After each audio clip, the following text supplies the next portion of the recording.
Chiquita, ¿cómo estamos? A ver, estamos con casi 5 grados de sensación térmica. Recordá la máxima para hoy, 12 grados, la lluvia recién el jueves a la noche. Bueno, tema que venimos abordando desde distintos ángulos.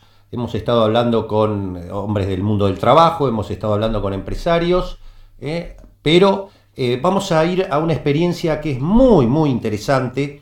Ayer hablábamos algo ayer o antes de ayer, con el titular de la Asociación de Abogados Laboralistas de la Argentina, y un poco incursionaba el doctor Conterce, incursionaba en el tema internacional y la experiencia que había con la flexibilización laboral en el mundo. Creo que uno de los mejores ejemplos es lo que pasó con el Partido Popular de España, el gobierno conservador, que ha aplicado un tipo de contratos que vamos a ver qué resultado ha dado.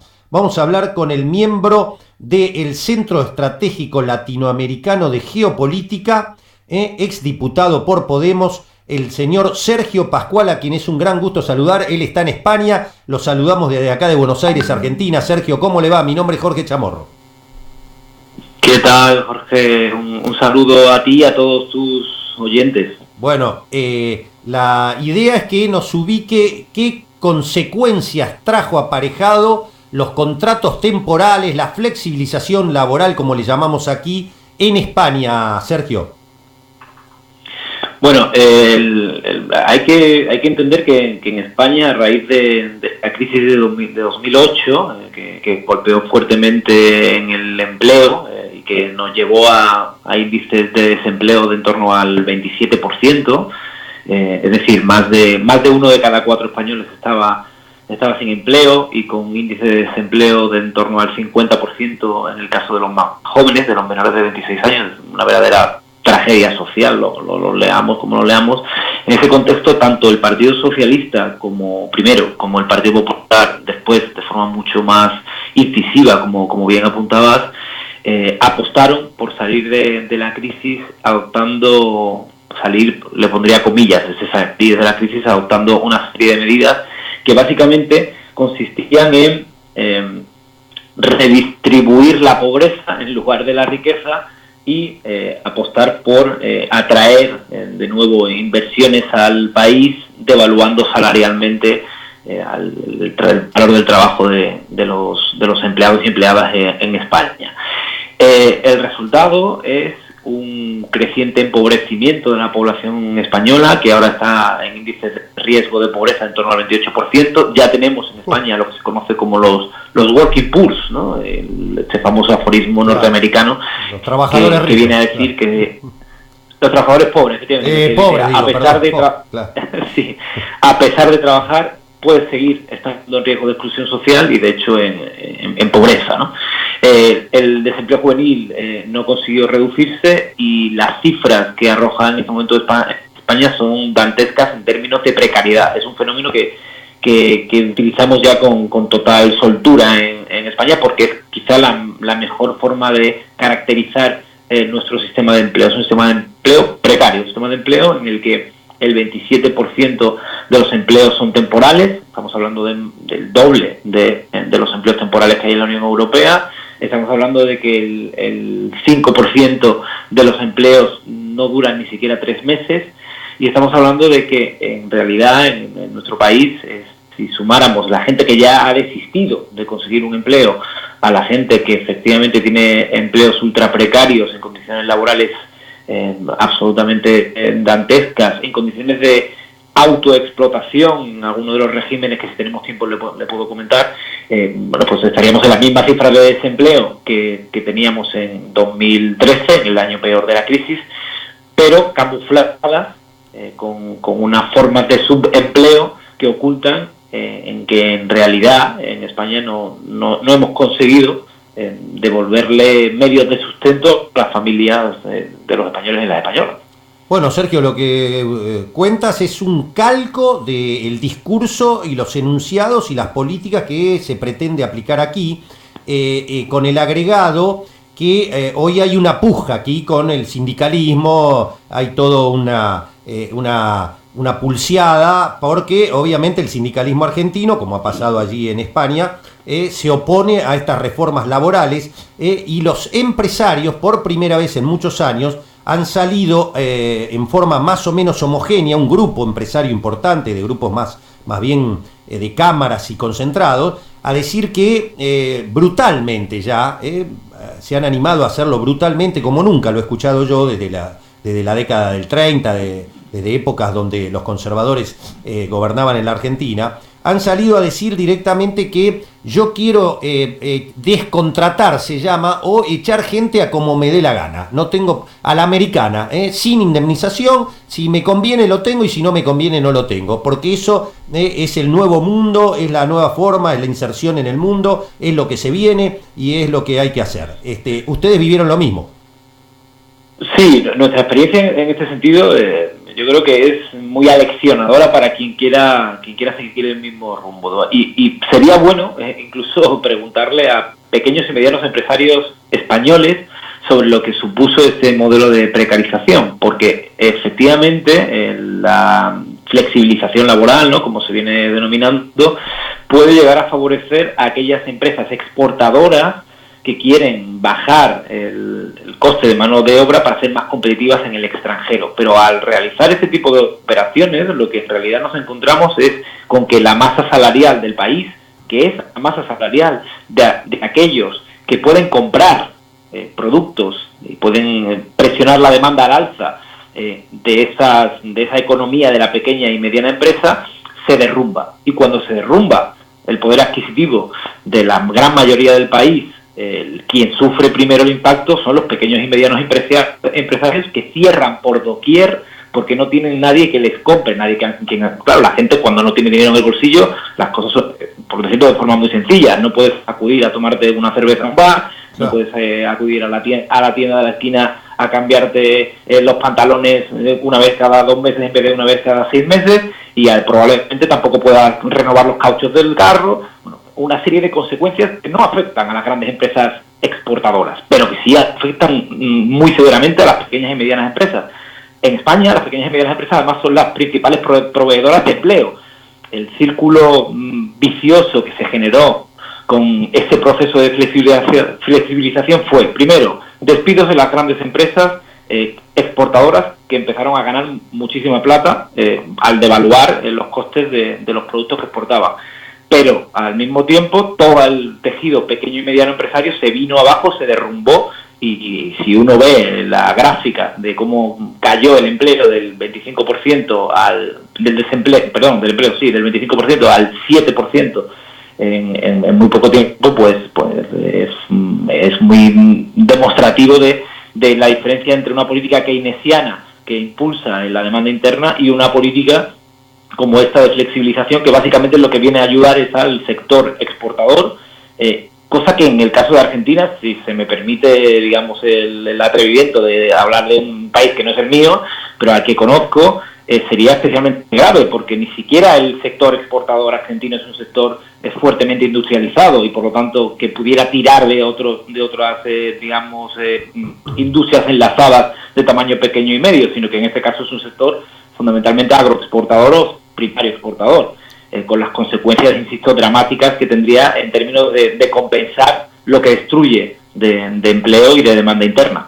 Bueno, es increíble escucharte, Sergio, porque la verdad es un calco, es un déjà vu, es un poco recordar lo que pasó acá en los 90 con el llamado por nosotros menemismo, y lo que ustedes nos están explicando.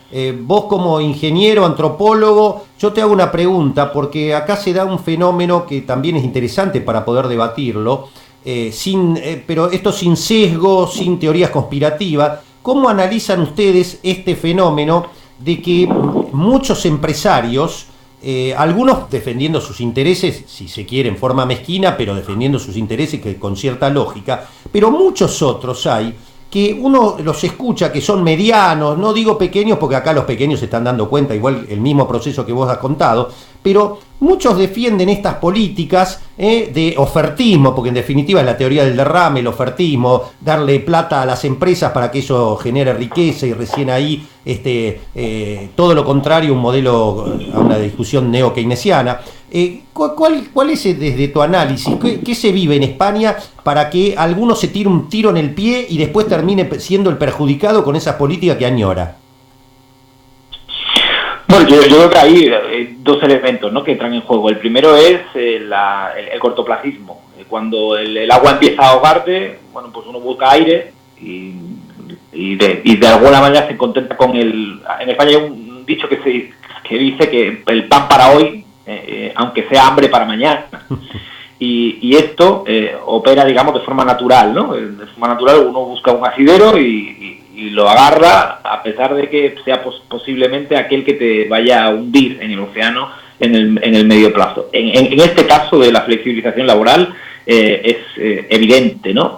Y además no estamos diciendo una cosa que sea, bueno, pues neocomunista ni nada por el estilo. Es que el señor Ford fue el que se inventó aquello de subir los salarios a sus trabajadores para que le pudieran comprar los coches.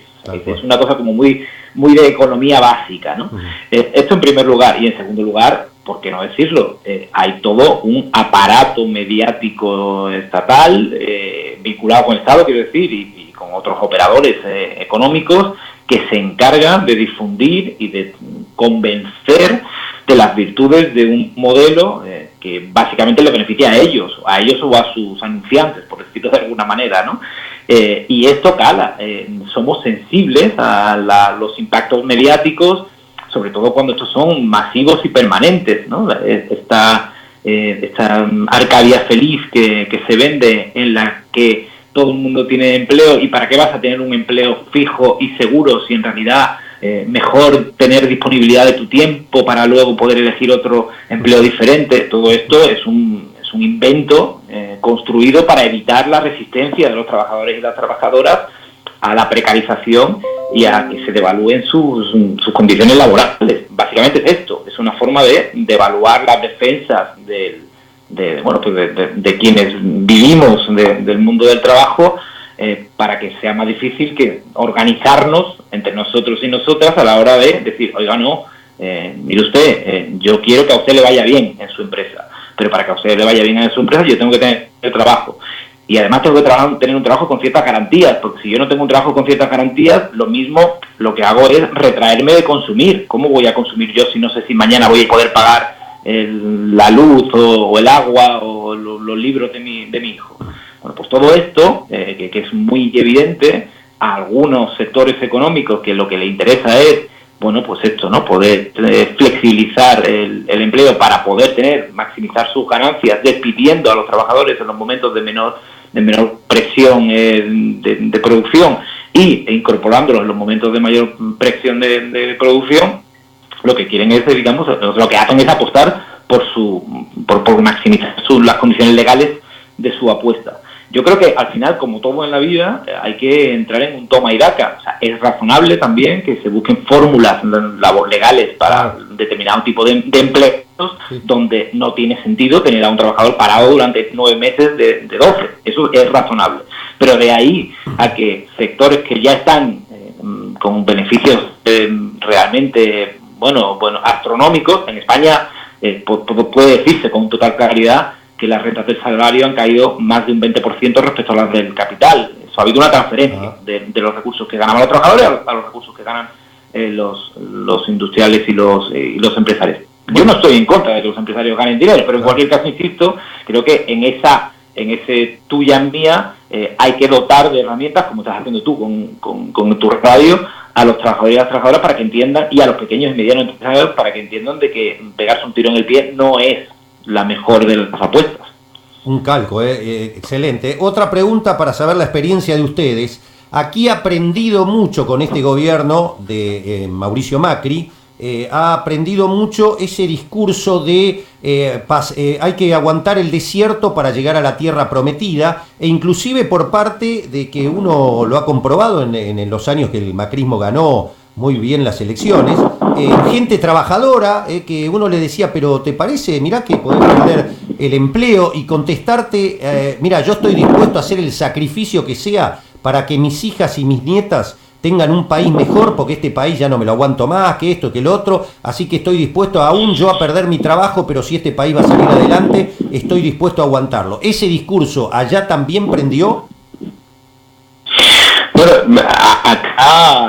acá no se ensayó tanto este discurso en honor a la verdad, porque se acompañó todo el proceso de flexibilización laboral de una importante desinversión en infraestructuras en el país y, digamos, en aquellas inversiones materiales concretas que le permiten a la ciudadanía ver que, bueno, que su esfuerzo está destinado, digamos, a corregir cuestiones estructurales de la economía que permitirán a medio plazo salir adelante. Ni siquiera se logró eso. Pero lo que sí que lograron fue, de alguna manera, acabar con la crisis de expectativas. Me explico. Lo que consiguieron fue cansar a la gente, dicho en Román Paladino, ¿no? La gente que tenía unas expectativas de vida, de poder ir a la universidad, de poder encontrar un trabajo digno, hace 9 años o 10 años, ahora ya ni siquiera las tienen. Ya llevan tanto tiempo viviendo con unas condiciones laborales tan precarias que ya ni siquiera esperan de su vida un trabajo que les dé como para poder vivir con uno solo y no tener que encadenar 2 o 3 trabajos precarios sin ningún tipo de seguro social y sin soñar ni siquiera con una jubilación decente, ¿no? Y la gente se cansó, algunos tuvieron que emigrar. Yo creo que este es un drama que también han vivido ustedes en Argentina. En España la migración en esos años fue fortísima, no solamente los migrantes que habíamos atraído al mercado laboral español, sino los propios españoles volvieron a vivir migraciones como no habían vivido desde los años 60 y 70, y luego, por otro lado, la gente acabó incluso desesperando de poder encontrar un empleo y saliendo del mercado laboral, ¿no? O sea, lo que se ha vivido aquí ha sido más bien como, no tanto una petición de esfuerzo, ¿no? Porque se acusaba a los españoles de haber vivido por encima de nuestras posibilidades. En nuestro caso, digamos, era casi peor. Se decía, ustedes han vivido por encima de sus posibilidades, ahora toca, digamos, las vacas flacas, ¿no? Cuando evidentemente esto no era cierto. Sino que básicamente lo que consiguieron fue, insisto, cansar a la gente diciéndole, miren, ustedes vivimos en un mundo competitivo, esto es lo que nos toca, no podemos esperar a nada mejor para nosotros. Y contra esto es contra lo que nos rebelamos, ¿no? Creemos que nos merecemos y digamos, tenemos una economía suficientemente sólida y gente suficientemente formada como para tener una economía que sí dé salarios y vidas dignas a nuestra gente. Sí, por favor, qué doloroso lo que contás, porque la verdad que hacerle perder la esperanza, la expectativa a los jóvenes es realmente un desastre. Un desastre. Sergio, 2 preguntas finales y agradeciéndote mucho tu tiempo. ¿Dónde estás ahora? ¿En qué lugar de España? Estoy en Cádiz. Claro. Escapando del calor. Aquí estamos en verano. Te escuchaba hablar del frío y decía, bueno, no vendría mal un poquito de frío por acá ahora. Claro, qué lindo Cádiz, por favor. Bueno, 2 preguntas finales. Una de tu situación en España. ¿Cómo está la posibilidad de cohabitación, no sé cómo le llaman ustedes, de convivencia entre Sánchez y Pablo Iglesias, entre Podemos y armar gobierno, o otra vez en 2 meses tener que ir a elecciones? ¿Cómo está la cosa allí?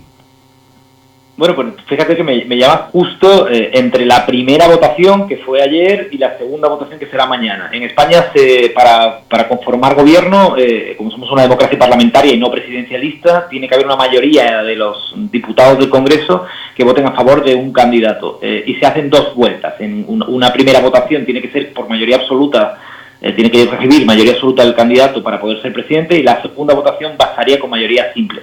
Pareciera que si hay un acuerdo entre Unidas Podemos y el Partido Socialista, mañana el señor Sánchez podría llegar a ser elegido. El problema está en que el Partido Socialista está lanzando mensajes equívocos. El Partido Socialista quisiera gobernar en solitario cuando tiene 1/3 de los diputados de la Cámara, y el Partido Socialista, claro, quisiera jugar a 2 bandas, por decirlo de algún modo. Quisiera poder aprobar algunas leyes con Ciudadanos y otras con nosotros, con Unidas Podemos. Nosotros le planteamos, mire usted, decídase si quiere hacer un gobierno, digamos, que gire a la derecha para lo económico y a la izquierda en lo social. A nosotros no nos vale, porque entendemos que lo económico es parte consustancial de lo social. Por lo tanto, si quiere nuestros votos, tendrá que apostar decididamente por un programa de izquierdas para al menos esos 4 años, ¿no? Y que sean suficientes fuertes esas medidas como para compensar el desastre que os acabo de relatar en materia de empleo, en materia de seguridad social, en materia de pensiones, en materia de estado del bienestar, en definitiva, en nuestro país. Bueno, debe haber unas presiones ahí impresionantes, para que Sánchez se decida por un lado y no por el otro, claro. Se lo pueden imaginar, pueden imaginar las presiones. Pero hasta de la troika, me imagino.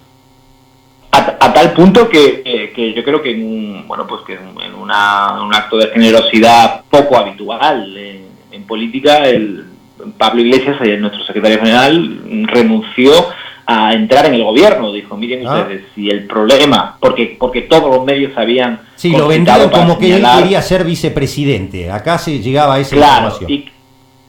Y que esto era inadmisible, ¿no? Evidentemente es inadmisible para algunos que haya un vicepresidente que tenga tan claro, ¿no?, qué medidas hay que adoptar. Y ante tamaña presión y que empezaba a ser evidente que el Partido Socialista iba a ceder a esas presiones, señor Iglesias adoptó, yo creo, la muy generosa decisión de dar un paso atrás y decir, miren ustedes, que yo no sea el problema. Si el problema es otro, díganmelo, pero que yo no sea el problema para llegar a este acuerdo de coalición, ¿no? Veremos qué pasa. Yo creo que las negociaciones ahora mismo están justo en capilla, como decimos por acá en España, están reunidos los distintos equipos y si efectivamente hay un compromiso con un determinado tipo de políticas por parte del Partido Socialista, podríamos tener un gobierno que fuera nítidamente progresista a partir de mañana en España. Si no, se abriría un periodo de incertidumbre que yo creo que nadie desea en este momento. Bien, la última. Ustedes vienen haciendo encuestas con la consultora, con CELAC, haciendo encuestas acá en la Argentina. ¿Qué le está dando hasta ahora? ¿Tienen algún último relevamiento, Sergio? No, estamos trabajando en relevar nuevos datos, pero el último que tenemos ya tiene varias semanas y nos indicaba, eso sí, algunas cosas que desde nuestro punto de vista no van a ser fácilmente alterables por el tiempo, ¿no? Y era la solidez con la que los argentinos y las argentinas estaban repudiando la situación económica actual. Había penetrado tan a fondo el malestar económico que nos parecía que era muy difícil que en términos discursivos, que pareciera que es lo que quisiera hacer Macri en algunos momentos, ¿no?, y el entorno de Macri, duranbarbismo, ¿no?, y demás, ¿no?, como le dicen ustedes, pudiera llegar a funcionarles, porque la situación económica era tan mala como para que el 93% de los argentinos declararan que habían reducido al menos en algún bien básico su consumo en los últimos años, ¿no? Y prácticamente ningún argentino compraba, entre comillas, ¿no?, el discurso sobre la herencia recibida o la necesidad de más tiempo, esto que decías tú, ¿no?, necesitamos más tiempo de sufrimiento para llegar a esa Arcadia feliz en la que los argentinos volveremos a ser ricos después de habernos apretado el cinturón durante 2 décadas, ¿no? Esto tampoco cala entre la población argentina, apenas los mismos votantes convencidos de Macri, ¿no?, son los que le comprarían ese discurso. En una situación como esta, en la que ni el discurso cala y la realidad económica material concreta de los argentinos acompaña la contra a este gobierno porque les ha afectado negativamente lo económico, yo creo que tienen muy complicado remontar el resultado, y de ahí que lo que nos daban los datos era una distancia importante de Alberto Fernández respecto al dueto Macri-Pichetto, ¿no? Sí, la diferencia que le da a ustedes es impresionante, o sea, rompe con todo lo que vienen dando las encuestas acá. A ustedes la última, la hecha en junio, les dio 42,8 para Fernández y 26,4 para Macri-Pichetto. Efectivamente, pero ni siquiera nos parecía un dato extraño a tenor del relevamiento más de índole sociológico que habíamos hecho.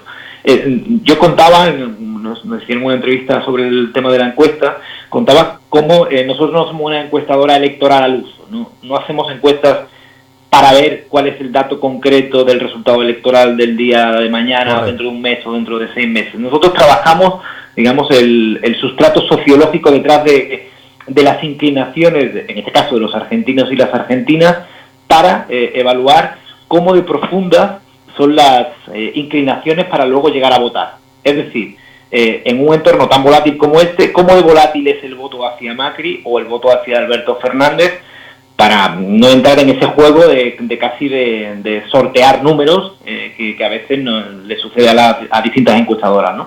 Y las conclusiones a las que llegábamos cuando mirábamos esa información, digamos, de fondo, la que te comentaba antes, ¿no? La información de los discursos de Macri, si habían calado o no habían calado en la sociedad argentina, sobre la realidad económica de los argentinos y de las argentinas, no tanto la percepción que tienen sobre la economía, sino cómo realmente están viviendo la situación económica. ¿Les afecta a su día a día o no les afecta a su día a día? Cuando veíamos estas informaciones, los datos eran demoledores, ¿no? De ahí que, trasladado a emociones hacia los distintos candidatos, nos encontráramos con índices de rechazo a la persona de Macri, no ya decidir no votarle, sino sentimientos negativos muy adversos hacia la persona del actual presidente, que son muy difíciles de revertir. Una vez que tú has cruzado la frontera de sentir aversión hacia un personaje público, luego no es muy difícil que esa persona te convenza, claro, de nuevo de votarle, ¿no? Y esas lógicas, digamos, esas dinámicas de fondo nos indicaban que bueno, pues que era prácticamente, bueno, no voy a decir este término porque no me quiero equivocar del todo, pero digamos que era muy difícil que el señor Macri pudiera tener opciones electorales en Argentina en ese momento, porque se ha asentado muy profundamente el rechazo a sus políticas. Sergio, muy amable por habernos atendido, quedamos en contacto y te volveremos a molestar. Muchas gracias por haber hablado con Página Abierta.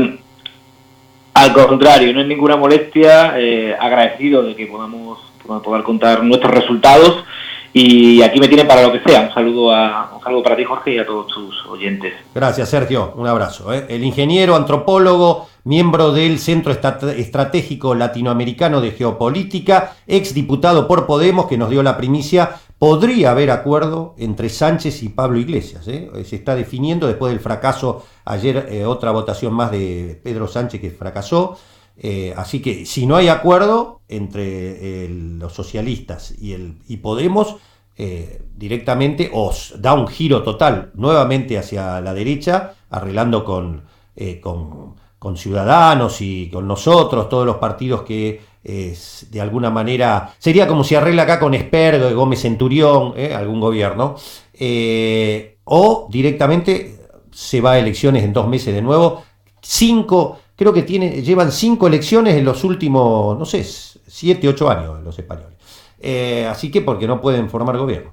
Bueno, por la crisis, ¿no? La crisis socioeconómica que ninguno la resuelve, que requiere, se ve, medidas mucho más draconianas, y que ninguno de hasta ahora, ni los populares ni los socialistas, se han animado. Bueno, los populares la hicieron aplicando las políticas de ajuste, las políticas ortodoxas de la troika europea, pero los socialistas están ahí como buscando una definición para un lado o para el otro. Así que, y después, la encuesta sociológica, no de voto concreto, le da a la CELAC, le da Alberto Fernández, Cristina Fernández 42,8, es decir, rechazo a las políticas de Macri, y los que apoyan las políticas de Macri, Cambiemos 26,4. Esto no quiere decir que después se refleje exactamente en el voto, vamos a aclararlo nosotros. Pero ellos hicieron un análisis cualitativo de la encuesta, son 2.000 casos en todo el país que hicieron. Después, toda la experiencia que nos contó de la reforma laboral que sí se aplicó en España y que, como escucharon, tuvo resultados devastadores.